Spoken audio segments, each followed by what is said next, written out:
മാറ്റങ്ങളൊന്നുമില്ലാതെ ദിവസങ്ങൾ കൊഴിഞ്ഞു പോയിക്കൊണ്ടേയിരുന്നു. ഇന്ദ്രനും മായയും പരസ്പരം പറയാതെ തന്നെ അവരിൽ പോലും അറിയാതെ ഒരു പ്രണയം നദി ഒഴുകിക്കൊണ്ടിരുന്നു. വിനോദ് നാട്ടിൽ വന്നിട്ടുണ്ട്. 1 മാസം കൂടി കഴിഞ്ഞാണ് ഓഫീസിൽ ജോയിൻ ചെയ്തത്. ഇന്ദ്രൻ്റെ മാറ്റം വിനോദിന് അത്ഭുതമാണ് ഉണ്ടായത്. വിനോദ് ചെയ്യുന്നതിനേക്കാൾ വെടുപ്പായി ഇന്ദ്രൻ ചെയ്യുന്നുണ്ട്. ഓരോ ചെറിയ കാര്യങ്ങളും വിനോദിന് ഇപ്പോൾ അധികം തലവേദനയില്ല. ഇന്ദ്രൻ എല്ലാം ചെയ്യുന്നുണ്ട്. ഇപ്പോഴാണ് ഇന്ദ്രൻ തൻ്റെ പവർ കാണിക്കാൻ തുടങ്ങിയത്. എല്ലാത്തിനും ഒരു അടുക്കും ചിട്ടയും.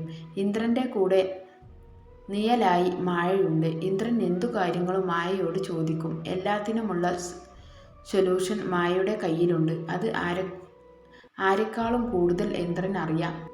അപ്പുവിന് ഒരു ഇന്ത്യൻ ബെസ്റ്റ് കമ്പനിയിൽ ജോലി കിട്ടി. കുഞ്ഞിനെ ഒരു പ്ലേ സ്കൂളിലാക്കി. അവരുടെ ജീവിതം സന്തോഷമായി മുന്നോട്ട് പോകുന്നു. മായയെ തരം കിട്ടുമ്പോൾ ദേവി മാക്സിമം കുത്തിപ്പറയും. അതൊന്നും മായ കേട്ടതായി ഭാവിക്കാറില്ല. മായക്ക് കട്ട സപ്പോർട്ടായി ധന്യയും ഡാൻസിയും എപ്പോഴും കൂടെ ഉണ്ടാവും. ഒരു ശനിയാഴ്ച തിരക്കിട്ട പണിയിലായിരുന്നു മായ. ഓഡിറ്റിംഗ് അടുത്ത് എല്ലാ സ്റ്റാഫുകളും തിരക്കിലാണ്. മായക്ക് പണി കിട്ടി. ഇന്ദ്രൻ എല്ലാം മായയെ ഏൽപ്പിച്ചിരുന്നു. ഉച്ചക്ക് ഫുഡ് കഴിക്കാൻ പോലും മായയും ഇന്ദ്രനും പോയില്ല. മായ തനിക്ക് വിശക്കുന്നില്ലേ, എല്ലാവരും കഴിക്കാൻ പോയില്ലേ? ഇന്ദ്രൻ വന്നു നോക്കിയപ്പോൾ മായ ഇതുവരെ കഴിക്കാൻ പോവാത്തത് കണ്ടപ്പോൾ ഇന്ദ്രൻ മായയുടെ അടുത്ത് കിടക്കുന്ന സീറ്റിൽ വന്നിരുന്ന് കൊണ്ട് ചിരിയോടെ ചോദിച്ചു, കുറച്ചു കൂടിയുള്ളൂ, അത് കഴിഞ്ഞിട്ട് പോവാം. സാറും കഴിച്ചില്ലല്ലോ? മായ അല്പം മടിയോടെ ഇന്ദ്രൻ്റെ മുഖത്തേക്ക് നോട്ടം അയച്ചു കൊണ്ട് ചോദിച്ചു. ഞാൻ ഇന്ന് വീട്ടിൽ നിന്ന് കൊണ്ടുവന്നു. കഴിക്കാൻ പോകുക. അമ്മ രണ്ടു പേർക്കുള്ളത് തന്നു വിട്ടത്. മായ കഴിച്ചില്ലല്ലോ, നമുക്ക് ഒരുമിച്ച് കഴിക്കാം, വാ. അയ്യോ സാർ, ഞാൻ ക്യാൻറ്റീനിൽ നിന്നും കഴിച്ചോളാം. സാർ കഴിച്ചോ? മായ സിസ്റ്റം ഓഫാക്കി എണീറ്റു. നടക്കാൻ മുന്നോട്ട് നീങ്ങി. പെട്ടെന്ന് ഇന്ദ്രൻ മായയുടെ കയ്യിൽ പിടിച്ചു വലിച്ചു. ഒട്ടും പ്രതീക്ഷിക്കാത്ത ഇന്ദ്രൻ്റെ നീക്കം മായയെ നേരെ ഇന്ദ്രൻ്റെ മടിയിലേക്ക് വീണു. ഇന്ദ്രൻ അത്രയും പ്രതീക്ഷിച്ചില്ല. മായ എണീക്കാൻ നോക്കിയപ്പോൾ ഇന്ദ്രൻ മായയെ അവിടെ തന്നെ പിടിച്ചിരുത്തി. മായ ഇന്ദ്രൻ്റെ മുഖത്തേക്ക് നോക്കി. രണ്ടുപേരുടെയും കണ്ണുകൾ ഇടഞ്ഞു. ഇന്ദ്രൻ്റെ കണ്ണുകൾ മായയുടെ മുഖത്ത് ഓടി നടന്നു. പിടയുന്ന മായയുടെ കണ്ണിലേക്ക് ഇന്ദ്രൻ്റെ നോട്ടം അവസാനം എത്തി നിന്നു. ഇന്ദ്രൻ്റെ കൈകൾ യാന്ത്രികമായി മായയുടെ കവിളിൽ പിടിച്ചു. അവളുടെ ചുണ്ടിനോട് അവൻ്റെ ചുണ്ടുകൾ അടുത്തു. മായയുടെ കണ്ണുകൾ അടഞ്ഞു. ഒരു ചുംബനം അവളുടെ ആഗ്രഹിച്ചിരുന്നുവെന്ന് അവളുടെ ഉള്ളം പറഞ്ഞുകൊണ്ടിരുന്നു. പെട്ടെന്നാണ് ഫുഡ് കഴിച്ച് മറ്റു സ്റ്റാഫുകൾ വരുന്ന സൗണ്ട് മായ കേട്ടത്. മായ ഇന്ദ്രനെ വിട്ട് ചാടി എണീറ്റ് മാറി നിന്നു. ഇന്ദ്രന് അപ്പോഴും ബോധം വന്നത്. അവന് മായയുടെ മുഖത്തേക്ക് നോക്കിയപ്പോൾ ചിരി വന്നു. നന്നായി കിതക്കുന്നുണ്ട്. ഇനി ഇവിടെ നിന്ന പെണ്ണ് എല്ലാം കുളമാക്കും, ഇന്ദ്രൻ്റെ മനസ്സ് പറഞ്ഞു. മായ വാ കഴിക്കാം. മായക്ക് ആലോചിക്കാൻ ഒട്ടും ടൈം കൊടുക്കാതെ ഇന്ദ്രൻ അത്രയും പറഞ്ഞുകൊണ്ട് ഇന്ദ്രൻ്റെ റൂമിലേക്ക് നടന്നു. മായ മുൻപ് നടന്ന സംഭവത്തിൽ കുടുങ്ങിക്കിടക്കുകയാണ്. മറ്റുള്ളവൾ അവരുടെ ജോലിയിലേക്ക് തിരിഞ്ഞു. ഇന്ദ്രൻ പറയുന്ന സമയത്ത് പറയുന്ന ജോലി തീർക്കണം. അതുകൊണ്ട് ആർക്കും ആരെയും ശ്രദ്ധിക്കാൻ സമയമില്ല. നാൻസിയും ധന്യയും പല സമയത്ത് ഇപ്പോൾ കഴിപ്പ് പോലും. ജോലി ഒതുങ്ങുന്നവർ പോയി കഴിച്ചിട്ട് വരും. ഇനി ഓഡിറ്റിംഗ് കഴിയുന്നത് വരെ ഇതാണ് ഇവിടുത്തെ അവസ്ഥ. മായയുടെ കിളി പോയ നിൽപ്പ് കണ്ടപ്പോൾ ഇന്ദ്രൻ തിരിഞ്ഞു വന്നു. മായയുടെ കയ്യിൽ പിടിച്ച് മുന്നോട്ട് നടന്നു. ആരൊക്കെ ശ്രദ്ധിച്ചില്ലെങ്കിലും അവരെ 2 ജോഡി കണ്ണുകൾ കാണുന്നുണ്ടായിരുന്നു. ദേവിയിൽ ഒരു തരം പക ആളിക്കത്തി. അവളുടെ നോട്ടം അവനിൽ ചെന്നു നിന്നു. അവനിൽ അതേ പക ദേവി കണ്ടു. അവർ തമ്മിൽ കണ്ണുകൊണ്ട് സംസാരിച്ചു. അതിൻ്റെ പ്രതിഫലം എന്നോണം ദേവിയിൽ ഒരു ചിരി വിടർന്നു. ഇതൊന്നും അറിയാതെ ഇന്ദ്രനും മായയും കഴിക്കാൻ ഇരുന്നു. മായയ്ക്ക് ഇന്ദ്രനെ നോക്കാനുള്ള മടി കാരണം കുമ്പിട്ടിരുന്ന് ഫുഡ് മൊത്തം കഴിച്ചു. ഇന്ദ്രനിൽ അത് സന്തോഷമുളവാക്കി. കാരണം മായക്ക് തന്നോട് എന്തോ ഒരിഷ്ടമുണ്ടെന്ന് ഇന്ദ്രന് തോന്നി. മായ വേഗം കഴിച്ച് എണീറ്റ് വാഷ് ചെയ്ത് പുറത്തേക്ക് പോയി. ഇന്ദ്രൻ അപ്പോഴും കഴിച്ചു കഴിഞ്ഞില്ല. ഇന്ദ്രനെ നോക്കാൻ മായ അശക്തയായിരുന്നു. മായക്ക് ഒന്ന് ഫ്രഷ് ആവാൻ തോന്നി. വാഷ്റൂം താഴെ ആണ്. നേരത്തെ നാൻസിയെയും ധന്യയെയും കൂട്ടി വരുമായിരുന്നു. ഇന്ന് വിളിക്കുന്നത് ശരിയല്ല. മായ വേഗം സ്റ്റെപ്പുകൾ ഇറങ്ങി വാഷ്റൂമിൽ കയറി ടാപ്പ് തുറന്ന് വെള്ളം മുഖത്തേക്ക് ഒഴിച്ച് മിററിൽ നോക്കി നിന്നു. ഇന്ദ്രൻ്റെ ഒരു സ്പർശനം തന്നിലെ പെണ്ണിന് സംഭവിച്ച മാറ്റങ്ങൾ മായക്ക് നാണം തോന്നി. അവർ വന്നില്ലെങ്കിലും ഇന്ദ്രേട്ടൻ അയ്യേ അവൾ വീണ്ടും കുറച്ച് വെള്ളം കൂടി മുഖത്തൊഴിച്ച ശേഷം ഡോർ തുറന്ന് പുറത്തേക്കിറങ്ങി. പെട്ടെന്ന് പുറകിൽ നിന്നും ശക്തമായി ആരോ മായയെ തള്ളി വാഷ്റൂമിന് ചേർന്നുള്ള ഒരു ഇടയിൽ റൂമിലേക്കിട്ടു. മായ നേരെ ചെന്ന് ഭിത്തിയിലിടിച്ചു നിന്നു. മായ തിരിഞ്ഞു നോക്കുമ്പോൾ ഡോർ അടക്കപ്പെട്ടു. ഡോർ അടച്ചപ്പോൾ ആ റൂമിൽ ഇരുട്ട് പരന്നു. മായ ഒച്ച വെക്കാൻ വായ തുറന്നപ്പോൾ ആരോ മായയുടെ വായ പൊത്തിപ്പിടിച്ചു. മായ പേടിച്ചു വിറച്ചു. ആ പഴയ അനുഭവം തന്നിൽ ഒരിക്കൽ കൂടി അത് ഇനി സംഭവിച്ചാൽ താൻ ജീവിച്ചിരിക്കില്ല. മരണം. അത് അവളിൽ ഒരു ധൈര്യമുണ്ടാക്കിയെടുത്തു. ഇനി താൻ തോൽക്കാൻ പാടില്ല, അവളുടെ മനസ്സ് പറഞ്ഞു. മായ ശക്തമായി അവളുടെ കാലുകൾ മടക്കി എതിരാളിയുടെ മർമ്മഭാഗം നോക്കി ഒരു ചവിട്ട് കൊടുത്തു. എതിരാളി ഒരു അലർച്ചയോടെ പിന്നോട്ട് വെച്ചുപോയി. മായ സർവശക്തിയും എടുത്ത് ഡോർ തുറന്ന് പുറത്തേക്കോടി. പുറകിൽ നിന്നും ആരൊക്കെയോ തന്നെ പിടിക്കാൻ വരുന്നത് പോലെ മായയ്ക്ക് തോന്നി. തിരിഞ്ഞു നോക്കാതെ മായ സ്റ്റെപ്പുകൾ ഓടിക്കേറി. ഓടിച്ചെന്ന് ആരെയോ ഇടിച്ചു. പിന്നെ നോക്കുമ്പോൾ അയാളുടെ കയ്യിൽ താൻ വീഴാതെ നിൽക്കുകയാണ്. മായ മെല്ലെ തല പൊക്കി നോക്കി. ഇന്ദ്രേട്ടൻ. മായ അത്രയും പറഞ്ഞ് ബോധം മറിഞ്ഞു വീണു. മായ കണ്ണു തുറക്കുമ്പോൾ എല്ലാവരും അവൾക്ക് ചുറ്റും നിൽക്കുന്നു. അത് കണ്ട് മായ ചാടി എണീറ്റ് ചുറ്റും പരത്തി. തന്നെ ഉപദ്രവിക്കാൻ നോക്കിയ ആരോ ഇതിലുണ്ട്. എന്താ മായ, തനിക്ക് പറ്റിയേ? തൻ്റെ നെറ്റി എങ്ങനെയാ പൊട്ടിയേ? ഇന്ദ്രൻ മായയോട് ചോദിച്ചുകൊണ്ട് മായയുടെ അടുത്തേക്കിരുന്നു. മായ ഒന്നും മിണ്ടാതെ അങ്ങനെ തന്നെ ഇരുന്നു.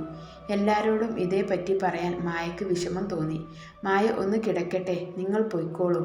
ഇന്ദ്രൻ മായയുടെ ബുദ്ധിമുട്ട് മനസ്സിലായി. എല്ലാവരും മായയെ നോക്കിയ ശേഷം അവരവരുടെ ജോലിക്ക് തിരിഞ്ഞു.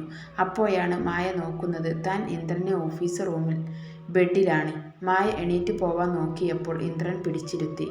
മായ, ഞാൻ ചോദിച്ചത് കേട്ടില്ലേ? ഇന്ദ്രൻ്റെ കണ്ണിലെ ദേഷ്യം കണ്ടപ്പോൾ മായയ്ക്ക് പേടി തോന്നി. മായ സാവധാനം നടന്ന ഇന്ദ്രനോട് പറഞ്ഞ് കേൾപ്പിച്ചു. ഇന്ദ്രൻ പെട്ടെന്ന് ചാടി എണീറ്റു. മായയെ എണീപ്പിച്ചു. തന്നിലേക്ക് ചേർത്ത് നിർത്തി. ഇന്ദ്രൻ അവളെ വലിഞ്ഞു മുറുക്കി. അവൻ അവളുടെ മുടി മാറ്റി. അവൻ്റെ ചുണ്ട് അവിടെ പതിഞ്ഞു. അവളുടെ കഴുത്തിൽ അവൻ്റെ പല്ലുകൾ ആയിരുന്നു. മായയുടെ കണ്ണുകൾ അവനിൽ മുറുകി. മായയുടെ കണ്ണുകൾ നിറഞ്ഞു തുളുമ്പി. സോറി മോളെ, എൻ്റെ ഒരു നോട്ടം കുറവാണ് ഇതിനെല്ലാം കാരണം. ഇന്ദ്രൻ്റെ കണ്ണുകൾ നിറഞ്ഞു തുളുമ്പി. ഇന്ദ്രൻ മായയെ നേരെ നിർത്തിക്കൊണ്ട് വേദനയോടെ പറഞ്ഞു. ആരെന്ന് മായ കണ്ടോ? ഇല്ല, എനിക്കൊന്നും കാണാൻ പറ്റിയില്ല. മൊത്തം ഇരുട്ടായിരുന്നു. മായ കൈകൾ മുഖത്തേക്ക് ചേർത്ത് വെച്ച് പൊട്ടിക്കരഞ്ഞു. ഇന്ദ്രൻ മായയെ ചേർത്ത് നിർത്തി അങ്ങനെ തന്നെ നിന്നു. അവൻ്റെ മനസ്സിൽ പല മുഖങ്ങളും തെളിഞ്ഞു വന്നു. അപ്പോഴാണ് CCTV നോക്കാൻ ഇന്ദ്രൻ ഓർത്തത്. എന്നാൽ ഇന്ന് രാവിലെ മുതൽ പല CCTVയും കംപ്ലൈൻ്റ് ആയി. കമ്പനിയിൽ നിന്നും ആള് നാളെയാ വരൂ. മായയുടെ നെറ്റിയിൽ മുറിവിൽ ഇന്ദ്രൻ മരുന്ന് വെച്ച് കെട്ടിക്കൊടുത്തു. മായയെ സമാധാനിപ്പിച്ച് ഇന്ദ്രൻ ജോലി ചെയ്യാൻ വിട്ടു. ആരോ മനഃപൂർവ്വം പ്ലാൻ ചെയ്ത പ്രവൃത്തിയാണെന്ന് ഇന്ദ്രന് മനസ്സിലായി. മായയെ ആരോ നോട്ടം ഇട്ടിട്ടുണ്ട്. തൻ്റെ തകർച്ചയാണ് അവരുടെ പ്ലാൻ. ഇന്ദ്രൻ വിനോദിനെ വിളിച്ച് കാര്യങ്ങൾ പറഞ്ഞു. വിനോദ് ഇപ്പോൾ പുറത്ത് ക്യാമ്പിനിലാണ് ഇരിക്കുന്നത്. ഇന്ദ്രൻ കൂടെ ഓഫീസിൽ റൂമിൽ ഇരുന്ന് മതിയെന്ന് പറഞ്ഞിട്ട് വിനോദ് കേട്ടില്ല. വിനോദിന് പണ്ടും പുറത്തെ വർക്കുകളാണ് ഇഷ്ടം. ഇന്ദ്ര, ഇത് സീരിയസ് മാറ്റർ ആണല്ലോ. പോലീസ് കംപ്ലൈൻറ്റ് കൊടുക്കണം. അവർ കണ്ടുപിടിച്ചു തരും. നമ്മുടെ ഓഫീസിൽ ആരാ? ആ ചെറ്റ, അതും ആ പാവം പെണ്ണിനോട്. ടേബിളിൽ കയ്യിൽ ഊന്നിക്കൊണ്ട് വിനോദ് ദേഷ്യത്തിൽ പറഞ്ഞു നിർത്തി. അതൊന്നും വേണ്ട, അവനെ എൻ്റെ കയ്യിൽ കിട്ടും. അന്ന് അവൻ്റെ അന്ത്യം എൻ്റെ കൈ കൊണ്ടാണ്. അവളെ തൊട്ട ആ കൈ ഇനി വേണ്ട. അവൾ എൻ്റെ പ്രാണനും ജീവനുമാണ് വിനു. അമ്പട കള്ള കുട്ട, ഇപ്പോൾ ആണോ പറയുന്നേ? നീ ആള് കൊള്ളാം. കൂടെ നടക്കുന്ന എന്നോട് നീ ഒന്നും പറഞ്ഞില്ലല്ലോ. മായയോട് പറഞ്ഞോ നിന്റെ മനസ്സ്? വിനോദ് അമിത ആവേശത്തോടെ ചോദിച്ചു. ഇല്ല, മായ നല്ല കുട്ടിയാ. നിന്റെ ഭാഗ്യമാണ് ഇന്ദ്ര. അതെ, എൻ്റെ ഭാഗ്യം, എൻ്റെ മായ. അമ്മ അറിഞ്ഞോ? അമ്മയോട് പറഞ്ഞോ? നീ പറയണം. എന്നാ മോനെ, എനിക്ക് പണിയുണ്ട്. നിന്റെ ഒറ്റ പിടിപ്പുകേട് കൊണ്ടാണ് അവൾ രക്ഷപ്പെട്ടത്. ദേവി അവൻ്റെ ക്ലാസ്സിലേക്ക് മദ്യം പകർന്നു പറഞ്ഞു. ഇല്ലടി, അവളെ എൻ്റെ കാൽ ചോട്ടിൽ വരുത്തും. ഇന്ന് എൻ്റെ ഒരു ശ്രദ്ധ കുറവ്, അതാണ് അവൾ രക്ഷപ്പെട്ടത്. നിന്റെ വേദന മാറിയോ? മാറി. അവളുടെ ചവിട്ടിൽ എല്ലാം കലങ്ങിപ്പോയി കാണും. ഇനി ഇതും കൊണ്ട് നടന്നിട്ട് ഒരു കാര്യവുമില്ല. ദേവി കളിയാക്കി പറഞ്ഞുകൊണ്ട് എണീറ്റ് നിന്നു. അവൻ അവളെ ബെഡിലേക്ക് ഒറ്റ ചവിട്ട് കൊടുത്തു. എടാ പൂ, എൻ്റെ നടുവിൽ എൻ്റെ പോയത് നിനക്ക് കാണണ്ടേ? അവൻ മദ്യം ഒഴിച്ചു വെച്ച് ഗ്ലാസ് വായിലേക്ക് മൊത്തത്തിൽ കമഴ്ത്തി. എന്നിട്ട് അവളിലേക്ക് വീണു. ഒരു വേട്ടനായയെപ്പോലെ അവൻ അവളെ കടിച്ചു കുടഞ്ഞു. അവൻ ദേവിയെ അല്ല, അപ്പോൾ കണ്ടത് അവൻ്റെ മുന്നിൽ വിവസ്ത്രയായി കിടക്കുന്ന മായയാണെന്ന് അവൻ കരുതി. അവളിലേക്ക് ആഴ്ന്നിറങ്ങി. ആവേശത്തിൻ്റെ അവസാനത്തിനു മായയുടെ പേര് വിളിച്ച് അവൻ ബെഡിലേക്ക് മറിഞ്ഞു വീണു. അത് കേട്ടപ്പോൾ ദേവി ദേഷ്യത്തിൽ അവനെ തള്ളി മാറ്റി. വിവസ്ത്രയായി തന്നെ ദേവി ബാത്റൂമിലേക്ക് പോയി. മായ രാത്രി കിടക്കാൻ നിന്നും ഒരു അലർച്ചയോടെ ചാടി എണീറ്റിരുന്നു. മായേ, എന്താ പറ്റിയേ? മായയുടെ അലർച്ച കേട്ട് ഡോറിൽ മുട്ടിക്കൊണ്ട് ധന്യ ചോദിച്ചു. അവളുടെ സൗണ്ടിൽ ഭയം പ്രകടമായിരുന്നു. മായ വേഗം ചെന്ന് ഡോർ തുറന്ന് തിരിച്ചു ബെഡിൽ തളർച്ചയോടെ ഇരുന്നു. ഞാനൊരു സ്വപ്നം കണ്ടു, മായ വിറച്ചുകൊണ്ട് പറഞ്ഞു. ധന്യ മായയുടെ നെറ്റിയിൽ കൈവച്ച് നോക്കി. എൻ്റെ ദൈവങ്ങളെ, പനിക്കുന്നുണ്ടല്ലോ. ഇനി ഈ രാത്രി ആരെ വിളിക്കും? എനിക്ക് കുഴപ്പമൊന്നുമില്ല ധന്യ. നാൻസി എവിടെ? അവൾ കട്ടിൽ കണ്ട ശവ. നീ പോയി കിടന്നോ? മായ ബെഡിലേക്ക് തളർന്നു വീണ് കഴിഞ്ഞിരുന്നു. അപ്പോഴേക്കും ധന്യ മായയെ ഒരുപാട് വട്ടം വിളിച്ചിട്ടും മായ കണ്ണു തുറന്നില്ല. ധന്യക്ക് ആകെ പേടിയായി.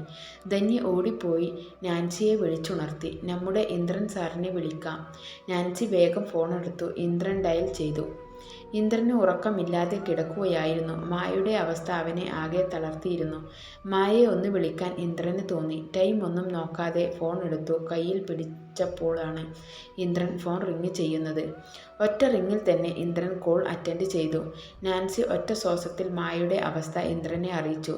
പെട്ടെന്ന് തന്നെ താഴെ വന്ന് രജനി വിളിച്ച് എണീപ്പിച്ചു. കാര്യം പറഞ്ഞു. ഇന്ദ്രനൊപ്പം രജനിയും കാറിൽ കയറി. ഇന്ദ്രൻ്റെ മനസ്സിൽ മായയുടെ മുഖം തെളിഞ്ഞു നിന്നു. അവൻ്റെ വണ്ടി അതിവേഗം ഫ്ലാറ്റിലേക്ക് പാഞ്ഞു.